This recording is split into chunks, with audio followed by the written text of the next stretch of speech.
Well, this fall, the Spokane Fire Department is going to be introducing a new deployment model using what we believe is a very innovative approach to providing emergency medical services to non-life-threatening, primarily non-life-threatening emergency medical calls.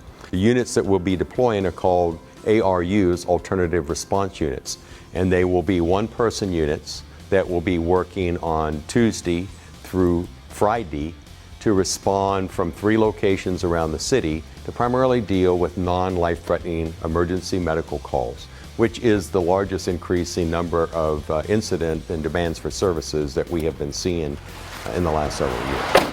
I'm going on check and advise type calls, investigate. Why do you need 3 guys to investigate a man down when 1 guy can investigate a man down? Sometimes those turn into something bigger, in which case I can withdraw if necessary or call for help as necessary.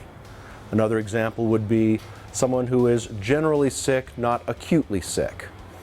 Perfect. I can go in there, measure their vital signs, figure out what their ailment is, do they need transport to an emergency room or not, and call for the resources that are required to mitigate that particular situation.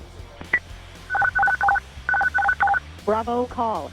Spokane AR 11, general sickness.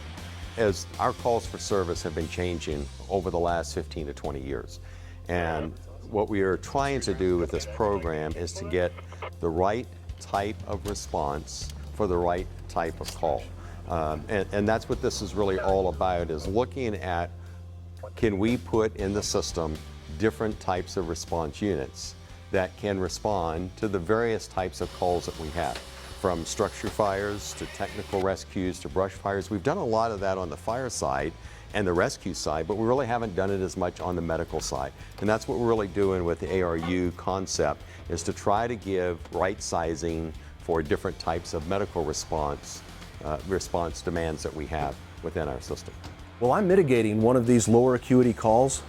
The big red truck who's responsible for that district is in the house, available for a fire or more urgent aid call. This happened twice yesterday, where I was on scene with a lower level call, and in one case a full arrest came in and the guys were available to go respond to it. In another case, as I was responding to a lower acuity call, a fire call came in and the big truck could go to the fire.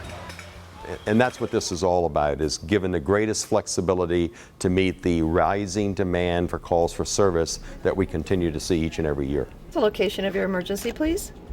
One of the things that we wanted to do during this trial was to try to really minimize the costs to the public and to our budget for this program. So to the extent possible, we're using existing equipment. We've taken some of our older SUV units and we're converting those and putting them in service so that we don't have the expense of buying new vehicles. We're taking some of our existing equipment and putting them on these vehicles. The personnel that are starting the program are all volunteers. We advertised throughout the job. We had a number of people that were interested in trying this program and really getting it off on the right foot to make it work and to see how it works in the trial. We're going to be working a different work shift than we've ever worked before.